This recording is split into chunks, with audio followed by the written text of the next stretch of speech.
우리들은 살아가면서 수많은 선택들을 하며 살아갑니다. 물론 매번 좋은 선택과 잘한 선택만 하며 살면 참 좋겠지만 때로는 잘못된 선택도 하고 앞으로 후회하게 될 선택들도 하는 경우가 적지 않습니다. 제가 훈련소를 마치고 막 자대에 배정을 받게 되었을 때였습니다.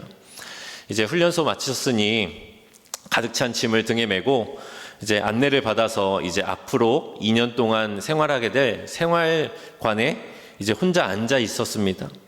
얼마 지나지 않아서 문 밖에서 시끄러운 소리가 들리더니 이제 일과를 마치고 사람들이 이제 생활관으로 다시 복귀하기 시작했습니다. 근데 들어왔는데 각 잡고 있는 이등병이 있으니 얼마나 신나겠습니까? 그래서 제 주위로 다 몰려들어가지고 어디서 왔냐, 사회에 있을 때는 무슨 일 했냐 하면서 뭐 여자친구 있냐 뭐 이것저것 질문들이 막 쏟아지기 시작했습니다. 그런데 갑자기 어떤 한 사람이 이렇게 두 사람을 지목하면서 야, 이 사람이랑 이 사람 중에 누가 더 못생겼어? 그러는 거예요. 머릿속이 하얘졌습니다. 일생일대의 선택을 해야 되는 순간이 찾아온 거예요. 두 사람을 이제 번갈아 가면서 한 번씩 보았는데 한 사람은 짝대기가 3개였고 한 사람은 짝대기가 4개였습니다. 제가 누구를 선택했을까요? 3개? 4개? 제가 앞서 우리는 앞으로 후회하게 될 선택도 한다고 했었죠. 나름 머리를 써서 계급이 더 낮은 상병을 가리키며 땡땡 상병님이 좀 더 하면서 말을 얼버무렸습니다. 근데 실제로 그 사람이 좀 더 못생기긴 했습니다. 근데 제 대답을 듣더니 막 다들 배꼽을 잡고 웃는 거예요. 그런데 그 상병이 자리에서 일어나면서 그래? 너 두고 보자. 그러면서 자리에서 일어나는 겁니다. 그러면서 저 멀리 가면서 너 누구랑 더 군생활 오래 할 것 같아? 이러고 가는 거예요. 맞습니다. 제가 믿고 선택했던 그 짝대기 4개짜리 병장은 이제 저녁이 며칠 남지 않은 말년 병장이었어요. 그리고 제가 못생겼다고 선택한 그 상병은 이제 생활관의 실세가 된 상병이었습니다. 저는 그 선택으로 몇 달간 정말 많은 고생을 했던 것으로 기억을 합니다. 근데 오늘 본문의 말씀을 묵상하면서 그때의 기억이 불현듯 이렇게 떠오르게 되었어요. 진짜 힘이 어디에 있는지, 내가 누구한테 잘 보여야 되는지 그것도 모른 채 잘못된 선택을 했던 그 이등병의 저처럼 오늘 본문 말씀에서도 이 유다의 지도자들은 눈앞에 직면한 그 아수르의 위협 앞에서 하나님이 아닌 자신들의 생각대로 애굽을 선택하는 어리석은 후회할 수밖에 없는 선택을 하고 있습니다. 어제 우리가 29장의 말씀을 통해서 그럼에도 불구하고 하나님은 여전히 심판과 멸망보다는 그들의 부끄러움과 그들의 수치를 씻어주시고 다시 돌이켜 회복되기를 원하시는 그 하나님의 마음을 우리에게 말씀해 주셨습니다. 그런데 오늘 본문에서는 그 하나님의 마음이 무색하게도 여전히 하나님의 경고를 무시한 채 끝끝내 애굽과의 동맹을 체결하려는 그 유다의 고집스러운 모습들을 본문을 통해 우리는 보게 됩니다. 그런데 여러분, 사실 이 애굽과 동맹을 맺으려는 이 유다의 생각은요, 세상적으로 보면 굉장히 합리적인 선택이었습니다. 굉장히 현실적인 판단이었어요. 처음 유다는 이 아하스 왕의 아수르에 가까이 하고자 하는 친아수르 정책으로 시작했습니다. 그래서 이 당시에 유다가 직면했던 또 다른 위협이었던 아람과 또 북이스라엘의 공격을 이 아수르를 통해서 막아내었습니다. 하지만 그 이후에 결국에는 도리어 이 아수르에게 배신을 당하고 정복을 당할 위기에 처하게 된 것이죠. 역대하 28장 20절과 21절의 말씀을 보면 그 이야기가 나옵니다. 20절입니다. 아수르 왕 디글랏 빌레셀이 그에게 이르렀으나 돕지 아니하고 도리어 그를 공격하였더라. 아하스가 여호와의 전과 왕궁과 방백들의 집에서 재물을 가져다가 아수르 왕에게 주었으나 그에게 유익이 없었더라 라고 기록하고 있습니다. 아하스 왕이 더 이상 재물들을 모아서 아수르 왕에게 바쳐도 아무런 유익이 없었다라는 것입니다. 그러자 이제 유다는 어쩔 수 없이 아수르에게 친하게 지냈던 그 친아수르 정책을 돌이켜 반아수르 정책으로 돌아서게 됩니다. 이제 거대해진 아수르, 이제 유다를 향하여 칼을 빼들은 그 아수르를 대항하기 위해서 그들이 붙잡을 수 있는 나라는 애굽뿐이었습니다. 사실 가만히 앉아서 그냥 아수르에게 정복당하고 나라가 망하게 되는 것을 가만히 앉아 보고 있는 것보다는 애굽을 찾아가서 우리 좀 도와주십시오, 우리와 함께 힘을 합쳐서 저 아수르를 물리칩시다 라고 요청하는 것이 세상적인 시선으로 볼 때도 그렇고 그냥 우리들의 이성적인 생각으로 보아도 굉장히 합리적인 생각이지 않습니까? 어찌 보면 더 지혜로운 선택이라고 말할 수도 있을 것 같습니다. 하지만 하나님께서는요, 그것을 결코 지혜라고 말씀하지 않으십니다. 오히려 하나님께서는 그들을 향하여 패역한 자식들이라 명하시며 그들에게 화가 있을 것이라고 선언하고 있습니다. 오늘 이 말씀의 패역한 자, 이것을 의미하는 소레림은 어제의 말씀을 통해 우리가 들었던 것처럼 뒤집히다 라는 뜻도 가지고 있고 등을 돌리다, 또 완고한 자라는 뜻을 가지고 있습니다. 단순히 그저 반항하고 거부하는 것의 의미가 아니라 완고하여져서 도저히 다룰 수 없는 상태를 의미하는 것입니다. 마치 부모의 말이 전혀 통하지 않는 자식의 모습과도 같은 모습이죠. 대체 하나님께서는 무엇 때문에 자신의 백성이었던 이 유다에게 패역한 자라며 그에게 화가 있을 것이라며 이렇게 강하게 책망하고 계시는 것일까요? 오늘 본문의 말씀 1절과 2절의 말씀을 다시 한번 읽어보겠습니다. 제가 1절, 여러분이 2절 읽겠습니다. 여호와께서 이르시되 패역한 자식들은 화 있을진저 그들이 개교를 베푸나 나로 말미암지 아니하며 맹약을 맺으나 나의 영으로 말미암지 아니하고 죄의 죄를 더하도다. 그들이 바로의 세력 안에서 스스로 강하려 하며 애굽의 그늘에 피하려 하여 애굽으로 내려갔을 때 나의 입에 묻지 아니하였도다. 아멘. 여러분, 하나님의 화는요, 유다가 그들이 지도자들이 애굽과 동맹을 맺었기 때문에 하나님이 화가 있을 것이라 선언하신 것이 아니라는 겁니다. 오늘 본문 1절과 2절에서 뭐라고 말씀합니까? 나로 말미암지 않았고 나의 영으로 말미암지 않았고 또 나의 입에 묻지 아니하였기 때문이다 라고 말씀하고 있습니다. 여러분, 바로 이것입니다. 하나님께 묻지 않았던 것. 유다의 지도자들은요, 아무 계획이 없었던 사람들이 아니었습니다. 오히려 그 누구보다 치밀하고 아주 계획적으로 계획했고 또 부지런히 움직였던 사람들이었습니다. 그러나 그 모든 과정 속에 하나님은 그 어디에도 계시지 않았습니다. 하나님의 뜻은 단 한 번도 물어보지 않았고 하나님의 이름은 그들의 회의 가운데에 그 어느 곳에도 언급되지 않았습니다. 이사야 29장 15절의 말씀입니다. 자기의 계획을 여호와께 깊이 숨기려 하는 자들은 화 있을진저 그들의 일을 어두운 데서 행하며 이르기를 누가 우리를 보랴 누가 우리를 알랴 하니. 여러분, 어제 말씀에서 우리가 보듯이 그들에게는 계획이 있었습니다. 그런데 누구의 계획이었어요? 자기의 계획이었다라는 거예요. 계획이 없는 것이 아니라 나의 계획, 자기의 계획이 있었지만 그 안에 하나님은 계시지 않았다라는 겁니다. 사랑하는 성도 여러분, 한번 우리의 삶을 되돌아봅시다. 우리는 일상의 중요한 결정들을 앞두고 무엇을 가장 먼저 합니까?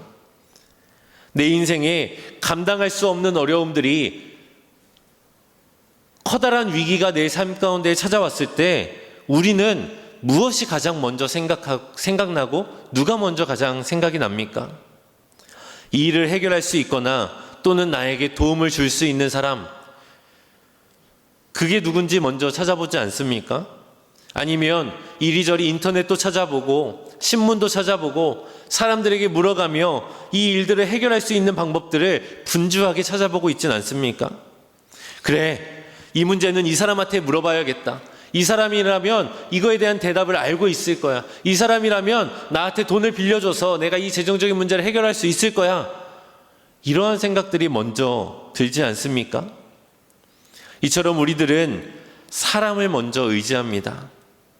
앞서 말했던 것처럼 유다의 지도자들이 이 애굽을 의지하고 애굽과 맹약을 맺으려고 했던 이 결정은요, 이러한 모습들, 우리들의 모습을 보면요, 어찌 보면 당연한 모습일지도 모르겠습니다. 최선의 선택 같아 보이고 지혜로운 선택 같아 보입니다. 하지만 그들이 관가했던 것은 자신들의 진짜 피난처가, 나의 도움이 애굽이 아닌 여호와 하나님이라는 사실을 그들은 잊고 있었다라는 것이죠. 마치 계급만 보고 병장이 더 높으니까 저 사람을 의지해야겠다, 저 사람이라면 내 군생활 저 사람을 못생겼다고 이야기해도 이 병장이 나를 보호해 주겠지, 도와주겠지 라고 생각했던 그 어리석은 선택을 했던 저의 모습과 같이 그들에게는 진짜 힘이 어디로부터 오는지, 진짜 나의 도움이 누구인지를 그들은 알 수 있는 지혜가 없었던 것입니다. 여러분, 참된 지혜가 무엇입니까? 성경에서는 이렇게 말합니다. 잠언 1장 7절의 말씀 우리 함께 읽습니다. 시작. 여호와를 경외하는 것이 지식의 근본이거늘 미련한 자는 지혜와 훈계를 멸시하느니라. 아멘. 여러분, 진짜 지혜는, 참 지혜는 수많은 인맥과 쌓아놓은 지식과 노련한 경험들이 아니라 하나님을 아는 것이 지혜라고 말씀하고 있습니다. 하나님을 경외하는 것이 지혜라고 성경은 말씀하고 있습니다. 그런데 하나님이 빠진 계획, 하나님께 묻지 않은 계획은 아무리 세상적인 눈으로 볼 때 그럴싸해 보일지라도 하나님 앞에서는 오늘 말씀처럼 죄에 죄를 더하는 일일 뿐입니다. 진짜로 지혜로운 사람은요, 나의 계획, 자신의 계획의 시작점에서 전능하신 하나님을 경외함으로써 바라보고 하나님을 떠올리며 나의 도움이 주님께로부터 온다는 사실을 인정하고 주님 앞에 어떻게 해야 될까요? 묻는 사람이 진짜 지혜로운 사람이라는 것을 기억하시길 바랍니다. 여러분, 그런데 여기에서 끝이 아닙니다. 성경은요, 이 지혜로운 자와 또 미련한 자에 대해서 말씀하고 있는데 이 미련한 자는 지혜와 훈계를 멸시한다라고 말씀하고 있습니다. 우리가 사람을 의지하고 나의 계획을 의지하기 시작하면요, 그것으로 끝나는 것이 아니라는 겁니다. 그냥 하나님께 책망받고 끝나는 것이 아니라 결국에는 하나님의 말씀까지도 멸시하고 하나님의 법조차도 멀리하게 된다라는 말씀이죠. 오늘 본문 9절의 말씀입니다. 우리 함께 읽어볼까요? 9절입니다. 시작. 대저 이는 패역한 백성이요 거짓말하는 자식들이요 여호와의 법을 듣기 싫어하는 자식들이라. 아멘. 여러분, 하나님께서 유다 민족을 향하여 뭐라고 말씀하십니까? 이는 패역한 백성이요 거짓말하는 자식들이요 여호와의 법을 듣기 싫어하는 자식이라 말씀하고 있습니다. 그도 그럴 것이 그들은 이어지는 10절과 11절 말씀에서 선지자들에게 이렇게 요구하고 있습니다. 제가 읽겠습니다. 그들이 선견자들에게 이르기를 선견하지 말라. 선지자들에게 이르기를 우리에게 바른 것을 보이지 말라. 우리에게 부드러운 말을 하라. 거짓된 것을 보이라. 너희는 바른 길을 버리며 첩경에서 돌이키라.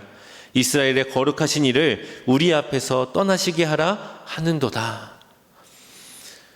여러분, 뭐라고 말합니까? 우리에게 바른 것을 말하지 말래요. 우리에게 듣기 좋은 말만, 내가 원하는 말만 하라는 겁니다.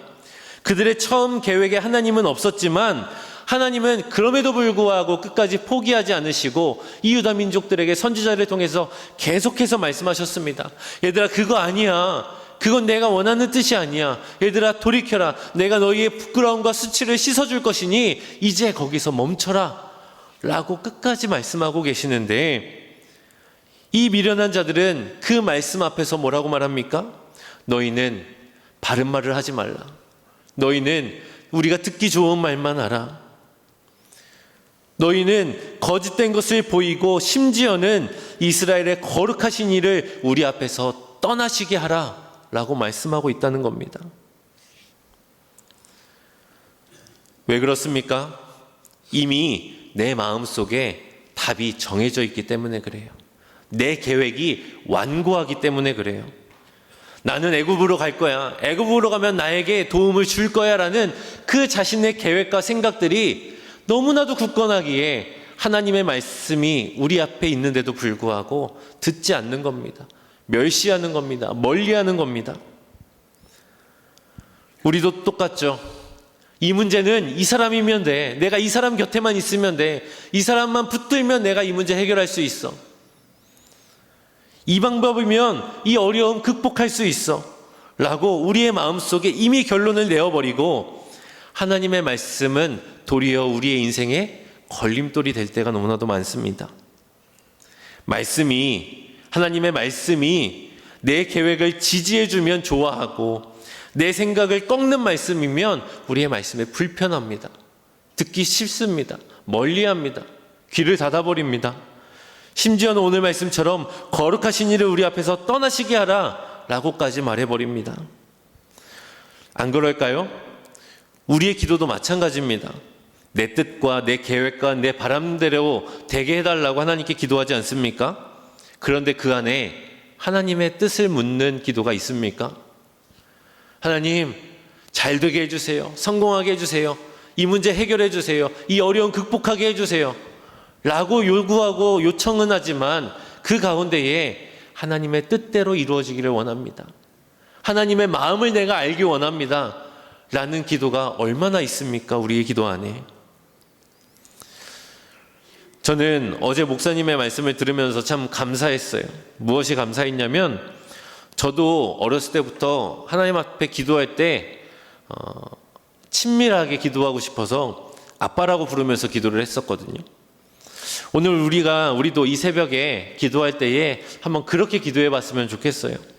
아빠, 내가 아빠의 마음을 잘 알고 있는 거 맞아요? 내가 정말 아빠 마음, 내가 정말 잘 깨닫고 있는 거 맞아요?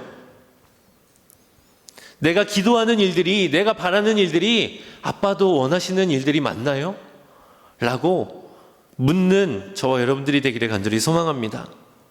하나님을 아는 지혜, 그 참된 지혜로서 기도하는 자에게 그의 기도를 들으시고 응답하시고 일하시고 또 도와주시는 하나님의 놀라우신 역사가 우리 가운데에 경험되어지는 저와 여러분들 되기를 간절히 소망합니다.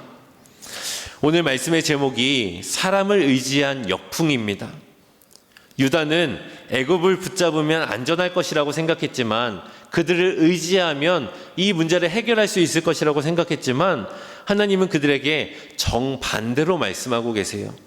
오늘 3절 말씀입니다. 우리 함께 읽어볼까요? 시작. 그러므로 바로의 세력이 너희의 수치가 되며 애굽의 그늘의 피함이 너희의 수욕이 될 것이라. 아멘. 여러분, 유다가 애굽을 붙잡았던 이유가 뭐라고 말합니까? 수치를 피하기 위해, 망하지 않기 위해, 살기 위해서였습니다.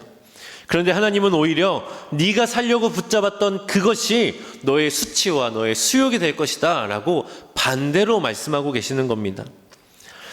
이어지는 말씀에서 사신들이 이제 애굽에 보낼 재물들을 싣고 위험한 짐승들이 가득한 광야를 지나 애굽으로 다시 돌아갑니다. 그런데 하나님은 그러한 애굽을 자기에게 무익한 민족이며 가만히 앉은 라합이라고 말씀하고 계세요. 여러분 생각해 보세요. 하나님께서 이스라엘 백성들을 어디로부터 이끌어내셨습니까? 애굽에서 이끌어내셨어요. 어디를 거쳐서? 광야의 길을 거쳐서. 그런데 지금 이들이 뭐 하고 있는 겁니까? 그 광야의 길을 그대로 돌이켜 다시 애굽으로 돌아가고 있는 겁니다. 하나님께서 말씀하셨던 이 가만히 앉은 라합, 이 라합은 고대 근동 신화에서 가장 강력한 바다 괴물의 이름이었습니다. 즉 다시 말하면 공포의 존재였어요. 그런데 그 라합이 뭐 하고 있다고요? 가만히 앉아 있다라는 겁니다. 무서워 보이는 존재이지만 실상은 이빨 빠진 호랑이처럼 아무런 힘도 없는, 아무것도 하지 않는 허상에 불과하다라는 것입니다. 여러분, 우리가 의지하고 있는 것들을 한번 생각해 봅시다. 돈과 명예와 권력과 인맥, 우리는 그것만 있으면 못할 것이 없을 것 같습니다. 모든 것을 이룰 수 있을 것 같아요. 하지만 그것들을 얻기 위해 목숨을 걸고 또 그것들을 의지하지만 하나님 앞에서 그 모든 것들이 가만히 앉아 있는 라합과 같다라고 말씀하고 계시는 겁니다. 마치 제가 그 저녁을 앞둔 말년 병장처럼 겉으로는 높아 보이고 힘이 있어 보이지만 정작 결정적인 순간엔 아무런 도움도 주지 못하고 아무것도 막아주지 못하는 그러한 존재일 뿐이라는 것이죠. 이처럼 사람을 의지하는 것이 역풍이 되는 장면이 오늘 말씀 16절과 17절 말씀에 아주 선명하게 나옵니다. 유다 사람들이 말합니다. 우리는 말을 타고 도망갈 거야. 그러자 하나님께서 말씀하시죠. 그래, 너희 도망갈 거야. 그들이 또 말합니다. 우리는요, 빠른 짐승을 타고 도망갈 겁니다. 그러자 하나님께서 또 말씀하세요. 너희를 쫓는 자들이 더 빠를 것이다. 유다가 생각하고 고민하고 치열하게 계획하여서 만들어내었던 그들의 방법, 가장 빠르다고 여겼던 그 말보다 하나님의 심판, 하나님의 진노가 더 빠르게 그들에게 다가오고 있다는 것입니다. 나를 지켜줄 것이라고 믿었던 것이 나를 지켜주지 못합니다. 내 계산이 완벽하다고 생각했는데 계산 밖의 변수가 일어나게 됩니다. 사랑하는 성도 여러분, 하나님 없이 만든 안전장치는요, 완전할 수가 없습니다. 그래서 우리가 사람을 의지하면 그 사람이 흔들리면 우리도 송두리째 흔들리게 됩니다. 그렇다면 이제 위기와 어려움 속에서 하나님은 우리에게 어떻게 하라고 말씀하고 계십니까? 오늘의 말씀의 핵심이라고 할 수 있는 이 15절의 말씀을 우리 함께 읽겠습니다. 15절입니다. 시작. 주 여호와 이스라엘의 거룩하신 이가 이같이 말씀하시되 너희가 돌이켜 조용히 있어야 구원을 얻을 것이요 잠잠하고 신뢰하여야 힘을 얻을 것이거늘 너희가 원하지 아니하고. 아멘. 여러분, 여기는 네 가지 명령이 등장합니다. 돌이켜라, 조용히 있어라, 잠잠하라, 신뢰하라. 여러분이 얼마나 역설적인 말씀입니까? 지금 군대가 눈앞에 쫓아오고 있는데 이 위기 상황 속에서 더 많은 동맹을 맺어라, 더 많은 군사를 만들어라 라는 것이 아니라 너희는 돌이켜 조용히 있고 잠잠히 신뢰하라 라고 말씀하고 있는 겁니다. 하지만 여러분, 이 역설과 같은 말씀이 사람을 의지한 역풍을 막는 유일한 방법임을 믿으시길 바랍니다. 오늘 이 새벽 말씀 앞으로 나오신 여러분 가운데에도 이 유다 민족과 같이 어려운 일을 마주하고 또 위기 앞에 서 있는 분들이 계실 것입니다. 아니면 중요한 결정을 눈앞에 두고 어떻게 해야 될지 막연한 가운데 있는 분들도 계실 것입니다. 오늘 그런 우리들에게 하나님이 주시는 답은 바로 이것입니다. 너희는 돌이켜 조용히 있어라, 잠잠하고 신뢰하여라. 세상의 시선으로는 약해 보이고 무기력해 보이는 방법일지 모르지만 잠잠히 기다린다는 것은 포기하는 것이 아닙니다. 하나님께서 역사하시고 하나님께서 일하실 공간을 만들어 놓는 것입니다. 그것이 가장 강력한 믿음의 행동임을 믿으시길 간절히 소망합니다. 여러분, 오늘 이 새벽 우리 다 함께 결단하기를 원합니다. 오늘부터 우리가 중요한 결정을 내리기 전에 또 나의 계획들을 세우기 이전에 먼저 하나님께 묻겠습니다. 눈에 보이는 강한 것들, 사람들을 의지하기 전에 가장 먼저 참된 지혜를 주신 하나님을 더욱더 믿고 따르겠습니다.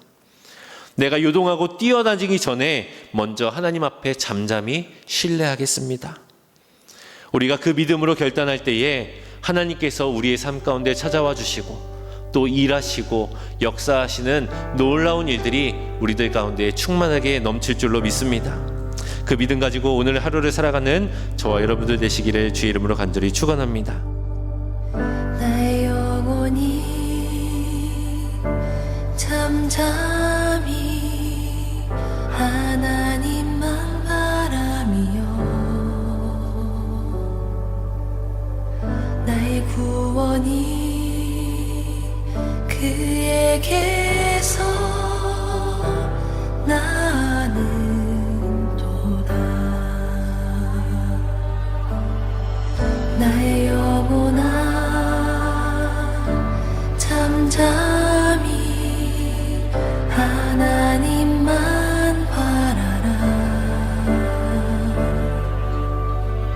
나의 소망이